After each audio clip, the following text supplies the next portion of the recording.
Welcome back to the channel. On today's video, me and Sam, Professor Plum, have travelled out to a show called Screwfix Live, and we thought we'd just do a most casual sort of podcasty sort of stuff, because what we want to do is actually bring out a podcast in the future. So this is a little bit of a tester for that. Yeah, we're going through a couple of names, so see if we're going to be called What Up Gang. Plumbcast Plumbcast is the idea that I sort of had it, and the idea was to basically do a casual podcast of what we get up to in a week and stuff like that. Yeah, I was going to call it Professor Plum and Friends. So, look, it's in the air. We don't know what it's going to be. No, we don't know. We don't know whether to run it separately to the channels as a separate whole thing altogether, or run it through like my channel and do it that way, because put your suggestions in the comments and stay to the end, because you won't believe what happens at the end of the video. That's how you keep engagement. So before we actually started this video, I said to Sam, can you try and be as professional as possible? Because if you don't watch Sam's content, he actually likes to he thinks he's funny, basically, and he likes to try and put that into the video as well, and he likes to have a laugh, and that's the reason why we actually get on quite well. I try and do this a bit more seriously, as you know, but I thought as doing a podcasty style video where we're talking in front of the camera, it needed to be something a bit better than just me talking and saying how things are in the days, or something new and stuff. So that's why we thought we would do it together. I'm not being rude. I'm looking through my camera reel. There's nothing dirty on there. Looking through my camera reel just to see what I've been up to this week. I'll record everything the same as Matt. So yeah, we try and capture all the content that we can. And the idea with something like this was to actually get a podcast together of you seeing exactly what we do as a day-to-day. There's not a podcast out there that actually goes through your week, or what you've been feeling, or what you think's new, or the social media side, whether work's good, work's bad, answering questions from people, because obviously we get hundreds of questions from you guys, and we just wanted a sort of space to do it. So we're in a hotel at the moment. This isn't obviously the area that it's going to be filmed in all the time. But that's a good thing, because we can sort of move around. We like to go to shows. Oh, it just was my house. I know. It's wood paneling. It looked well swanky. It's good. When we came here, I was like, oh, we can't really do this sort of podcast from it because the setting was bad. And then we saw a sofa, and I thought, yeah, sweet. Let's try and actually do something. So, what have you been up to this week? Job in plumbing as per usual. Last week I was doing a bit of first fixing and stuff, which was a bit different to my usual stuff. But this week was the usual stuff. Electric shower. Oh, I love an electric shower. Leaky radiator. That was a nightmare. Absolute pig. Why? Airlocked. Oil boiler. Gravity fed. Oh, and it airlocked like crazy. And it was the worst customers ever. Both of them. Like a couple. And they followed me around the whole time. And he questioned me. And you actually managed to film it as well? Oh, yeah. So these jobs I don't really film. If the customers are watching, I just think, nah, just get in, get out, get it done. I do not waste jobs. No. The thing is, it was kind of a funny thing in the video that, you know, you could hear them constantly behind me going, are you sure you're supposed to do that? The boiler's not every 5 minutes. The boiler's not working. And I'm like, because it's airlocked. So it's locked out. So what, you just jump in the pump? Get it working. Jumping a pump is normally the main go-to what I would do. So what I would class as jumping a pump is, especially on an old pump, you can set the setting to like halfway between a 1 or a 2 or something like that. Yeah. Stop the pump and then quickly shunt it to 3. Stop it. Wait for all the air bubbles to settle. Shunt it back to 3. That's what I really do. I was lucky that there was a few spur right next to me. Oh, you could just stop it. So I just put it on high, stop. And all I literally had was I had my tray underneath, and I had it slightly open. The blower tray, yeah? No, better one that's orange. And I had it ever so slightly open, so it was constantly like trickling down, Right. Like just a little tiny trickle, and then every time I stopped it, you'd hear the air go. So was this an upstairs rad or a downstairs rad? It was an upstairs radiator, but you know, like your old-fashioned radiator valves with the 3/4 thread. You know, you have a radiator key to undo those, don't you? Yeah. I used an angle grinder to chop it down for reasons unknown to me, and so I didn't actually have one. And I was like, oh no, what do do I do? So I went off and I went to a local merchant. They were like, well, we don't even have like the little cheap Allen key ones. So I went to another merchant. They didn't have one. Went to the hardware store in town. They didn't have one. Passed another plumber and I just was like, whoa, flashed him.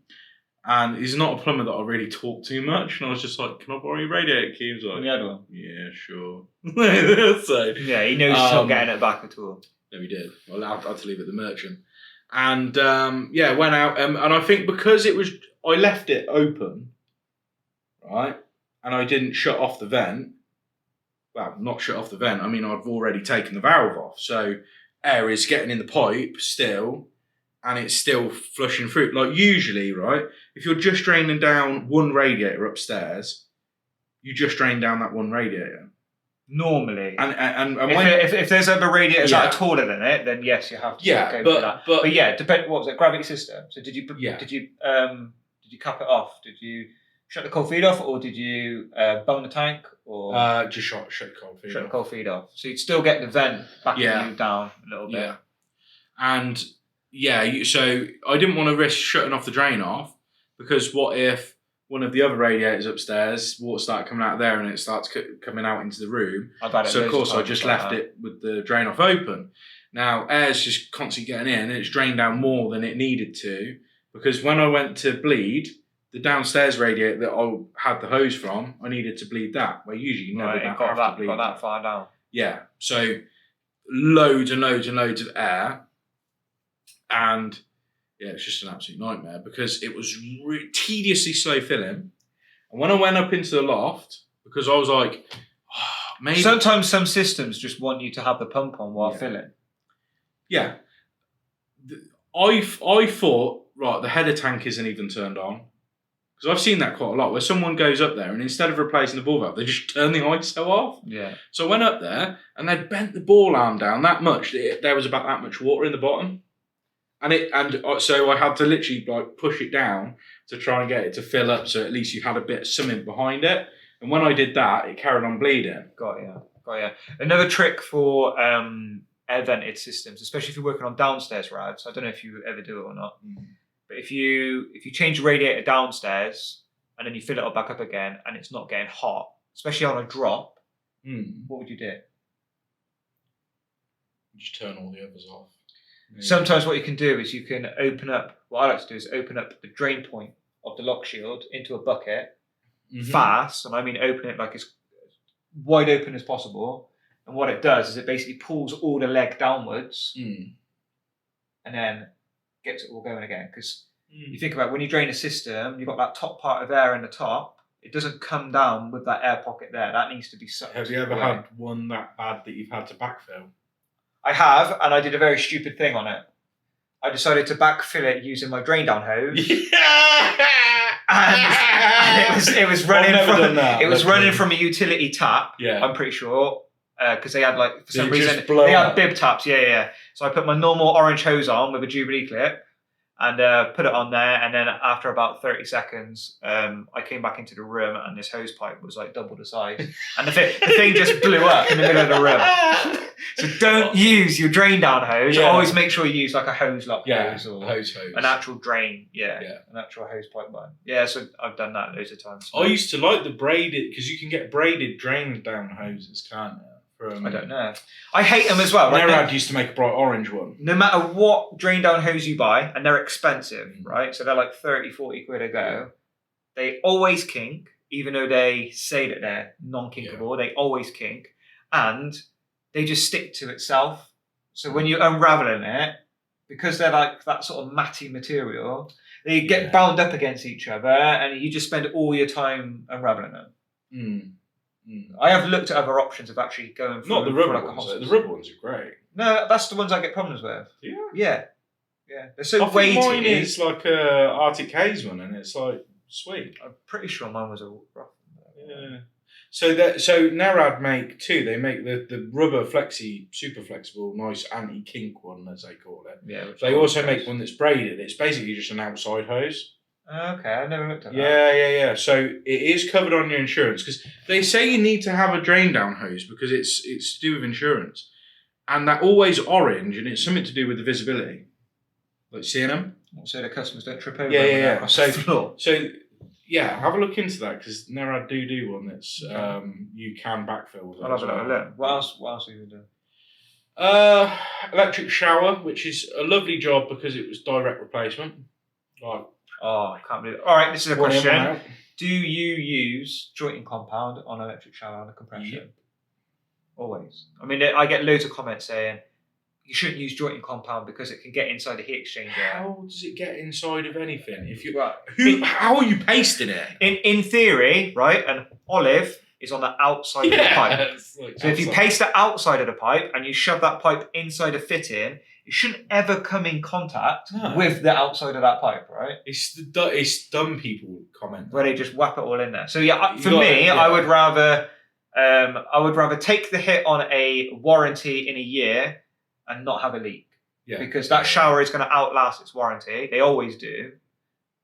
Generally, if you put a nice shower. It's the most ridiculous thing when people say, "How does jointing compound get in the pipes?" It don't.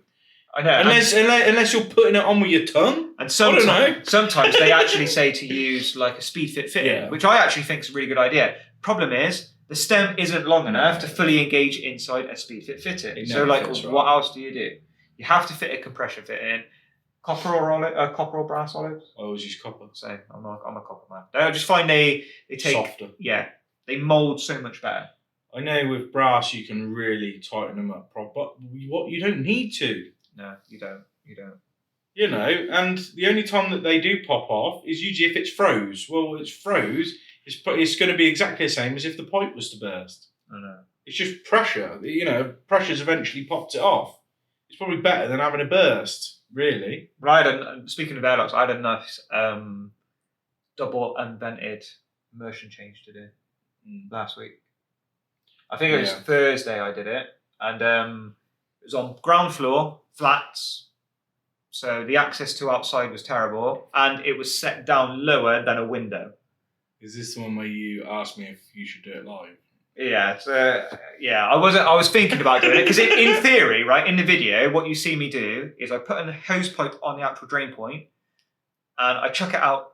Did I chuck it outside? I didn't even chuck it outside. It was just into my Deblau bucket, and I shut off the cold water main, and then the hose pipe just stopped straight away. Have you got a massive tray Deblau now? Yeah, so I've got the floor one, which I put down on the floor, and then the foldable buckets as well.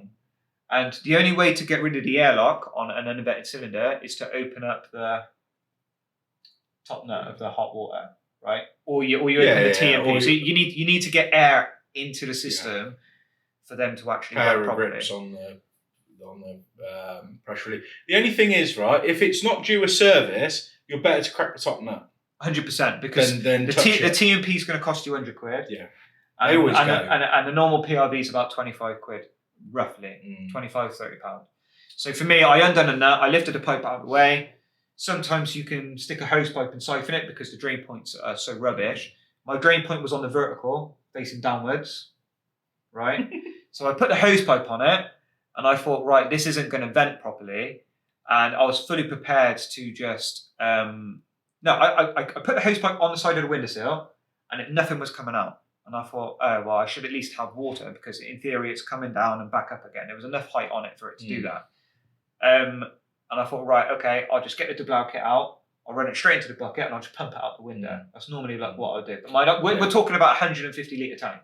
It wasn't like You'd be surprised how long one of them batches last, though, on the Deblau. Yeah, I was fully happy about that. And then I charged mine once. I know, and I've done multiple heating systems. But I chucked the whole hose outside the window, and because it was such a drop going downwards, it caused that siphon action. So as soon as I chucked it out the window, I looked down and go, I don't think it's going to work, and it just full flowed out. Yeah. So I took, so I drained it all down. Top one came out good, covered in limescale. The whole reason why I was there is because the thermal cutout kept going, so it's obviously getting hot. Poured the bottom one out, and it's like literally full of scale. Just a torrent of scale. Yeah. It's literally full of scale. I got a chisel in there, and I was digging it out, and I put it into my bucket. And I was with the Deblau, the massive tray, the floor tray, the floor tray. I'd actually like to see that like fill up with water, something gone majorly wrong, and some poor plumber just basically sat in a paddling pool. It's a funny idea. So it's a really good idea to protect customers' floors. The only problem that I had in one of my videos that I didn't show it, I know I should show everything, but I didn't. I was draining down a radiator in like a basement setting where you stepped downwards into a room and the radiator was out. So I had to pump up out the window because I couldn't get a hose pipe out because everything was all above me on steps. And I drained it all down fully, what I thought was fully. All the rads upstairs, full drain down. I took the valves away and made sure that there was no water coming out the valves.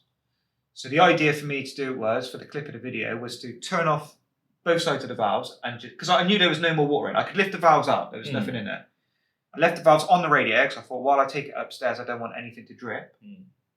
So I lifted the rad up with the valves attached, straight up in the air, and what happened? All I heard was the whole system vented back at me. It was starting to come up over the top. I put the radiator down on the floor, and what I did was I accidentally pinched both of my deblower buckets, so they were facing downwards at me. I had two thumbs overside of the two ends, and I was just like, what do I do now? I can't ring anybody. I can't get to anybody. I was just stuck in one of those situations. Luckily, I was able to lift my hand off one side, and there was a valve closed, so I closed off one side. The other one, I had to literally leave the radiator on the floor, walk around it, quickly get to it, put my thumb over the edge, and I got the deblower kit with the funnel up over the top of the pipe. So the pipe was squirting water at me. I had that facing that way into the bucket, and then I managed to get the pump into the bucket and chuck out the window and turn it on. You must have saw that one a few years ago. It's probably before I met you, but everyone shared it. And it went on Facebook quite a few times. And I was in this hallway. Luckily, it was legit the hottest day of the year. And I was doing an immersion upstairs, and they said, "Oh, whilst you're here, can you replace the radiator?" And so, while you're here, job? Yeah. Oh, just replace it, like not new valves, just replace the actual radiator. Right. Okay. So when I went to take the radiator off, I disconnected it all, got one side off, and then the other side, the valve just popped off, and it was not drained or nothing, right? And I just went, "Fuck!" And I just panic, pure panic. Have you not seen that one? No. I bet if I'd shown it you, you'd be like, "Yeah." When I was an apprentice, years and years ago, we was taking all the radiators and stripping down a whole house, and we was on ground floor of this mansion, and we drained all the pipe work and stuff. We lifted the radiator off, and there was no water. So we opened up the air vent, no water. Lifted the radiator off, just what was in the rad. That went outside, and we was like, "Oh, that's strange. Like, there's nothing else in the system." I looked down inside the tail end of the pipe, and I thought, that looks a bit weird. Got a screwdriver, and I pushed it onto the top. And I said to my mate, I said, his name's Pete at the time. I said, "Pete," I said, "this screwdriver is just sitting here." He was like, "Oh, it's fine. Just push it down. Give it a poke." I literally pushed down the screwdriver, and the water, obviously, it was just blocked with black stuff. That hit the ceiling. Because this house is like 3 stories up. It's a big mansion. Big, massive jet of water, hit the ceiling, turned around. I had a white t-shirt on. I turned around, and I was just, it looked like a chimney sweep. I was completely covered. Oh, I want to tell you about the worst plumbing accident I've ever seen. Go on. So, drop a comment in below on what you've had happen. Yeah. I don't think we've all had it. I don't think you'll top this. Go on. But, right, you're rodding a drain. Beautiful. You always rod away from the building, don't you? I don't know. I never even think about it. And if you you probably should do. Right, if you was going to rod upwards, you'd use the claws, wouldn't you? Yeah. This was a council job, and I won't say his name. I won't embarrass him just in case, even though this is years ago. He'd only just passed his sort of like plumbing course, and this toilet, they were struggling to get it to flush, so they knew it was in the soil stack outside. Something was in there blocking it up. So he pushed it upwards, and he was like proper like going quick, pushing it as well.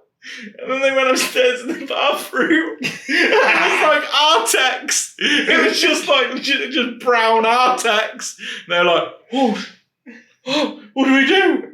What do we do? It was literally spots of it everywhere. It was like horrendous.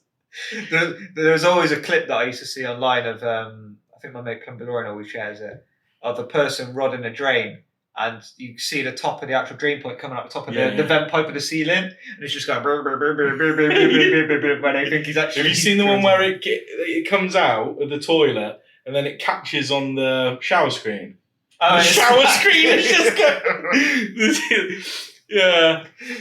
We've all done stupid things like that. Yeah, I can't think what is the most stupid thing I've ever done. Off the top of my head, I can't think. To be honest, I've done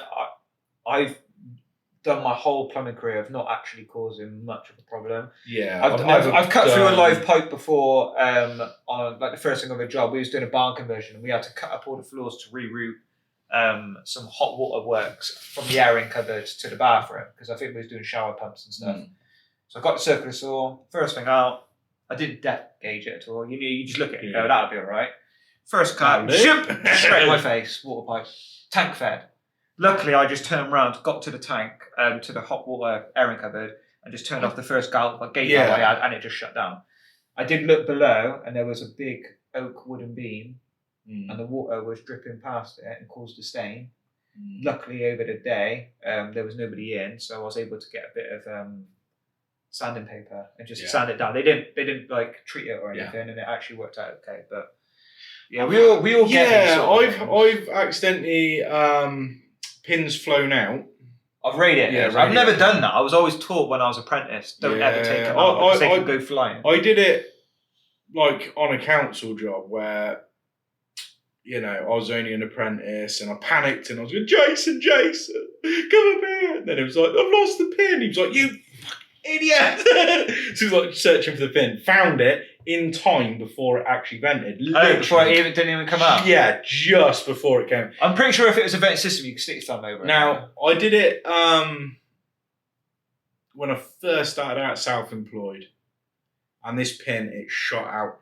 It hit the curtain, right? And it was stuck in the curtain. So I'm looking all over the floor, can't find it. And it starts splurting out and it is black like tar, right? So I've got my thumb over it. I'm squeezing my thumb over it, but it's still trickling down. And I'm thinking, oh my God, it's cream carpet, like perfect cream carpet, right? And I'm just going, what do I do? Why do people have cream carpets in a house? Oh, I don't know. Oh, mate, it was just immediate sweat. Immediate sweat where you go, oh my God, I'm self-employed. I'm going to have to pay for everything. What happens here. Eventually, it fell out of the curtain. I went, oh my God, there it is. But then I knew I have to take my thumb off to get it in. Yeah, but that's all right. And I put my whole body under it. It was like that. It's like trying to put my whole body under it to catch any water. And I literally went down and I got the big wipes and everything, and I'm scrubbing it up, and I was. It always comes out cleaner. And I thought, as well. Right, she's in. She could go up at any time. And all she's hearing is, and I'm gonna have to say to her, I'm going off to get a carpet cleaner. So she's gonna know. Like I can't. I don't have carpet cleaner on the van, you know, blah, blah. So anyway, I said, look, I need to get carpet cleaner. Oh, I've got some carpet cleaner. Why? And I was just like, oh yeah, there's got a little bit of radiator water on the floor. But because I'd really scrubbed, it was such a big wet patch, right? That she went, oh my God, what have you done? That's Laura Ashley carpet. Oh no. And I was like, oh no, this is going to be stupidly expensive. So I said, look, do you know what it's like till it dries out? Let me know. I'll pay for it. Yeah, let me know. Blah blah blah. So I went off and got a rug doctor. I said, if you need me to go off and get a rug doctor or anything, that will be the next step that I'll take. So anyway, she said she lied to me and said, "Oh, someone's come out and we've had a carpet cleaner out and it's still not got rid of it." And I'm like, "Oh no." So I went up there and I looked and I was like, I can't even see anything. Yeah. I genuinely could not see anything. I said, oh, look, I can't see where it is. Can you point to where it is? And she couldn't even point to where it is. Beautiful. And then it was just like, that's a shadow. Like, it's just a shadow cast from the wall or whatever. And anyway, I spoke to her cleaner and by accident, her cleaner worked for one of my Airbnb landlords, and I saw her. And we were chatting away about being self-employed. She said, "Oh, I had an amazing job the other day. They paid me for a full carpet clean, and I didn't even have to clean the carpet or nothing. They said, "Oh, don't bother. They just wanted an invoice, we just want an invoice. We're gonna." And I went, "What was the address?" And she said the address, and I was like, "Gotcha, bitch." I'm gonna. It was amazing. It was just the perfect thing. Cause it was like, I needed that so bad. That's so funny. Yeah. She tried to get a whole new carpet out of me, when it just was not needed. I think the worst carpet thing that I saw was there's no smug feeling in watching your boss at the time make a mistake, right, as a plumber. Yeah. And he was changing a ball valve on a toilet, which is like one of the simplest jobs, but it was carpet, it was white, and they had a blue toilet block inside that system. Yeah. And he looked like a Smurf, and he had it everywhere, all over this carpet, and he was like, "I don't know why these customers have these toilet blocks. They've just made my life hard." And stuff. And I'm just thinking, mate, you just caused all this yourself. Sometimes what I would do is I would hoik that toilet block off, and I would keep trying to flush the toilet, filling it up, flushing it, dilute it as much as possible. Do you know what? But that was at a point where people didn't have wet vacs either. And the worst thing about a wet vac that I had at one point was that I was doing the same on a toilet with blue block on it, and I was hoovering out the blue block, and what you might not realise is that it's not like a full liquidy thing. So it hits the bottom of the wet vac and just comes straight up the other end. Yeah. And I don't know if you've ever used like splashes out the the time. Yeah, I looked behind, and the door that I was working in was just completely smurfed. Completely smurfed. No one seems to know this, but obviously I was able just to wipe it down. I've got the Milwaukee wet vac, right? The only thing I don't like about that one is that the hose is too small, and you always find that you have to lift it while you're using it. That's the only reason why I didn't use it. And also, you are supposed to put a filter in when you're hoovering up wet. Terrible. There's a wet filter. Terrible. And it don't come with it. I really liked it because you could use your batteries. Yeah. So it's portable as hell. Yeah. And I did like it, but what I didn't like was that the hose was just far too small. I just found that the box had to be with you at all times to do it. I use a one from Fame. And have you ever had it where the hose splits, then you cut it down so it's even shorter? What, just like a normal waste pipe? A normal drain down hose? No, you know the wet vac hose, like the hoovering hose. Oh, what, and find out that the end's different? You can't get it on? No, so I've had it where it's split, it's frayed. Right, okay. So I've cut that neatly, and then I've turned, because that anti-clockwise turn, they just turn on. Oh, well, like on so then it's just like even getting shorter and shorter and shorter. No, on the Milwaukee wet vac. Yeah, but they look like the Henry ones, don't they, where they're like corrugated and stuff. I mean, for wet vacs for me, the Triton one was really good. The Wix one is well worth the money. The Wix is like 35 quid. Everyone said to me, get the one from is it Screwfix or Tool Station? Is it Titan? Titan. The Titan one's fine. I had a breakage on the actual hose, and I had to 3D print my own to be able to fit properly. Really? Yeah, it's that sad. But the one thing I didn't like about wet vacs is putting the lid back on had to be in a specific place. The catches had to be in a specific area. The one that I use from Fane is like one of the dream ones, where you can just clip it off, and it doesn't matter which orientation you put the top on, it goes on and it clips. The only problem with the Fane one that I'm finding is that when it's full, the hose drips from it. Yeah. It seems to drip. I'm okay with that. The one thing about wet vacs is, I remember someone telling me when I first started like social media, was like, "Oh, why don't you just use a wet vac for that? Unblocking waste and stuff." What, sucking it up through the wet vac? How amazing it is! I've used it for airlocks. It's wet vacs for airlocks are genius. Put it on the air vent on a radiator. If it's airlocked, you just suck it on the air. Yeah. I thought about that. Yeah. Do you know what? I've seen Replumb, who's an American content creator. What he does is he actually adapts his wet vac to copper, to like 10 mil. I've done that. And when he's soldering, he sticks it through the pipe, through the socket, and he's able to wet vac while he's soldering the outside socket. Yeah. So Right. And then he presses onto it after that. It's quite genius. I do really a like that slightly idea. different thing, which is, you know, the air pump? Yeah, for doing expansion vessels and stuff. Right, okay, yeah. I've got an adapter, so I do it into the 15mm and I just blast it. So it's great on pressurized systems, obviously. Pressurized systems, it's fine. Stick it on the flow or the return and it comes out the opposite. Okay. So you just leave it on free bar, put your tray under it, and then just stand back for 10 minutes and just let it. And also, if it's the one you're about to solder on, you've pushed it that far back, you can solder quite quickly and it's all nice and dry. The bread trick, I've used that before. The bread one. I've never done that, no. I had a vertical pipe drop, and the whole idea for the video was to, I had a pipe that was constantly dripping at me, and I needed to cap it off because it was like a dead leg, but it just kept on dripping.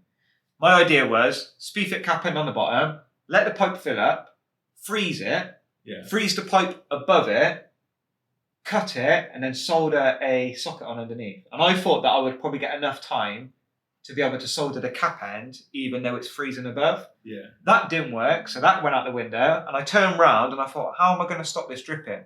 Customer had a loaf of bread on the side. Yeah. Took a little bit of bread, stuck it up the hole, cap end on. Mate, worked. There's a reason that all the old school guys say it works, because it works.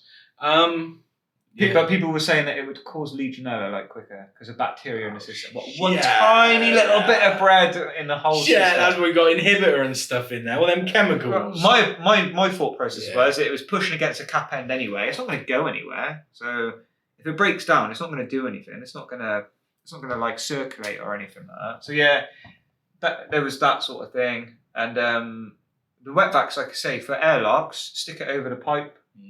Suck them through. Wet vacs is such a cool tool. They're cool. What I do with that, when I've got one and it's working and everything, it's great. At the minute, right? But I use the debug kit for a lot of things now. Yeah, so toilets and stuff. I'd much rather just bring a little bag on my back, and then I can pull it out and I could just empty the toilets or anything like that. It's the Deblow. I use it loads, but it's one of them tools, same as the wet vac. You do need if one I've on got the it, I'll use it. Yeah, if I haven't got it, you do need one on the van. I will make do. But yeah, at the minute, right? So last time I was at Screwfix Live, I was like, oh, that wet vac looks really nice. It's really compact, blah, blah, blah. The new Milwaukee one. Got you. I thought it was the new Milwaukee one. No, it was the M12. So like a knobhead, I've got no other M12 batteries, no M12 chargers, right? So I brought a battery and a charger, and it's like, the normal sort of square rapid charger. It was a rapid charger. You can actually buy a charger for USB-C now. So if you've got an M12 battery, you can buy one to go. Because I still got the Raptor, which is like the pipe can. And I don't use Milwaukee, but that tool is the only one that I actually like. And I thought, if I could still charge that battery up without having a proper charger, it's a good little option. Because everything's USB-C for me anyway, I can just literally plug it out, charge that one battery up, and I'm done. Well, my dad was like, "Oh, I just want to drill drill driver." So I had like an old brushless drill. So I give him that charger, little 2 amp battery or whatever that I had lying about. I gave my dad all my. But then, of course, that little charger that I give him, because my only other charger is like the 6-port charger. That's massive. Yeah, with the 666 battery. But that one is the one with the M12 on it, so I can't charge up my battery. It's just annoying. I can't be asked to Milwaukee sent me a fuel multi-charger, and they're big. I think they're black in colour, forged batteries. Yeah. That it killed that charger straight away. Oh. I had it. Yeah. Literally fried it. The Milwaukee that I hear at Screwfix Live, it's good to see. That's the best thing when you come to these events is you get to actually see the brands that you're using, whether they've got new stuff out, they've got deals on. It's just nice to have a little look around, basically, isn't it? I like to moan about products. It's a good place to actually give your constructive criticism. Yeah, that's a good way of putting it. If especially me, like if I've had a product and I'm like that. I like to go up to them and go, "What is that? Why would you design it that way?" And these companies sometimes they need us to actually do it because they make stuff If they don't in the hit- perfect environment. They don't know what we do, and if they don't get criticism or feedback, it will never get better. It will never get better. It will never get improved. So this is your only opportunity to actually speak to them most of the time. Yeah, even though sometimes they don't have the right people here, they are mainly just like sales reps and stuff. But it's still one extra step that you can get to get in front of those people. Are there any companies where you go, nah, they make everything spot on? I can name one, and that's it. Spot on. Mm-hmm. What, tools or brands? No, just or... like plumbing brand in general that you just trust implicitly. Like, yeah, everything they do is pretty damn good. As a plumbing part? Or... Right, I'll tell you mine. Mine would be McAlpine. I was just about to say McAlpine. I was just about to say. Like McAlpine, it's one of them where it's like, I go up to our stand, it's like, everything feels good in hand. Yeah. Everything feels solid. Yeah. Everything feels like it works. Very little feedback, like a tweak or something. You do actually learn a lot of things from going to them as well. Usually, right? You're like, oh, that's meant to go in there. Why didn't I think of that? Yeah. So the little niggles that I've ever had, and I've gone, oh, that wasn't long enough, or that, when they go, yeah, but we do a W-con, blah, blah, blah. Yeah, we do an adapter. We do an extension. Yeah, we do an extension or whatever. They also, what we found out today is they do seal packs. So do you know they do macerators? I didn't know they do macerators. Yeah, I don't work on macerator. macerators. So I don't No, think not I've ever done macerator. them. What's it? Sunny flows. No, waste disposal, food waste. Oh, okay. We don't normally see them in the UK. Like an incinerator. In America, I know you do. Yeah. I've never actually. I think I've worked on one in my whole career. In America, that's all they deal with is macerators. Yeah, I didn't know McAlpine did them, but they do. There you go. So I've never ever fit. Loads of cool stuff. My mate uses a chain, and he goes through the hole, and then he lifts it up to get into the side. Looks cool. It's good for the shop. But yeah, McAlpine is probably one of these companies. They have a lot of options for what they got to get over these little. The biggest thing which I find is that we go to places and the sizes are different in waste pipe, but they've always got an adaptation for that. Yeah. And there's a lot of companies now that send bits over which are from like European. Things are different in. There's like, a lot of sizes stuff where we have to adapt to it, and they do like the trap adapter that goes on the wastes. Yeah, like the kitchen sink. Do you know what I always call them? A caravan adapter. Yeah, because if you've ever worked in a caravan for whatever reason, that always them European fits. Yeah, and you always it must be just where they're manufactured. Yeah, you always need them. So yeah, that company is probably one of them. That everything that you can see does actually hands down such a good brand. Such a good brand. Just for something simple. Waste. Yeah. It is, but it's like anything. Here's a question for you, and I asked it to you at the show as well. Do you trust, or would you trust, solvent well fittings but as push fit with rubber O-rings? Because how many times do you go to a job and it's all solvent weld and you have to cut it back miles away to be able to redo it? Mm-hmm. If you could just disconnect that T or elbow or reduce it and just plonk a new one on, would you be happy with that? I mean, I've only had it in one instance where I've had to unblock a sink. I filled it up with water. I got my was it I can't remember, was it a Monument plunger? You know the real good plungers that you got? Yeah, Monument. Stuck that over the basket strainer waste. It fits beautiful. And I was like, yeah, don't worry, it'll be fine. I'll unblock this. Pump, pump, pump, pump. Pulled it up. Perfect. I said to customer, see, all done. And I thought, what's that? And I looked down and it's blew all the fittings apart. Yeah. I was like, yeah, I've completely unblocked your sink, but all the parts have just blown to pieces. Yeah. So I can see where it would fail. Exactly what I was about to say is... Or if you're snaking it and you're pushing something against it, could you push that fitting off? Yeah, easy. And it's easily done under a bath or something. Oh, mate. Easily done. I do not like push fit waste at all. No interest. But I see it a lot. Mechanical. I see it a lot. Have you seen where people just use mechanical fittings? What, compression? Yeah. Where you go, they've used mechanical T, then elbow. The worst is the elbow. Mechanical. The first elbow outside a wall. compression and it sticks off like this far. Yeah. And you're just thinking, that looks janky. It looks janky. It looks awful. But if you ever had it blocked, you can literally just take it apart and just tap it outside on the concrete. I'm more frightful that customers actually pay people to do these sort of jobs. Yeah. Do they look back at it and go, yeah, I think I'll pay for that? It's handyman stuff. Some stuff's dreadful, mate. Some stuff's dreadful. But I think, should we just leave today's episode at that? Yeah.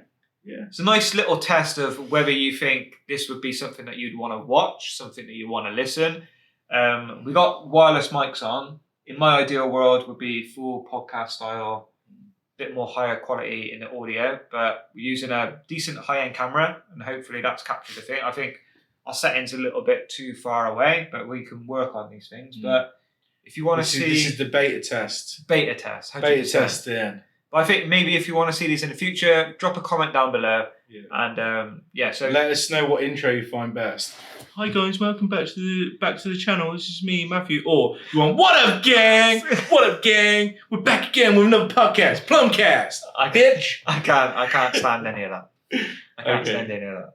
No way. But anyway, Professor Plum. If you want to check out his socials, I'll drop them in the description below, and you can go give him a follow. Sam does the vlog sort of style of YouTube as well. If you want a bit more of a humour sort of side, Sam just sits there with his camera, talking loads of rubbish while he's working. Like I said, Sam thinks he's really funny as well. They're work videos. It's not just me just sat there waffling. No. I mean, we try and keep our content as direct as possible. Yeah. And hopefully I try and make content something which I would like to watch, and I wouldn't expect you to watch. That's exactly what I think is. I go, would I watch this? Yes or no. If it's a no, don't put it out. Exactly. Simple as that. So yes, let us know in the comments down below, and we might see you on the next one. Peace out.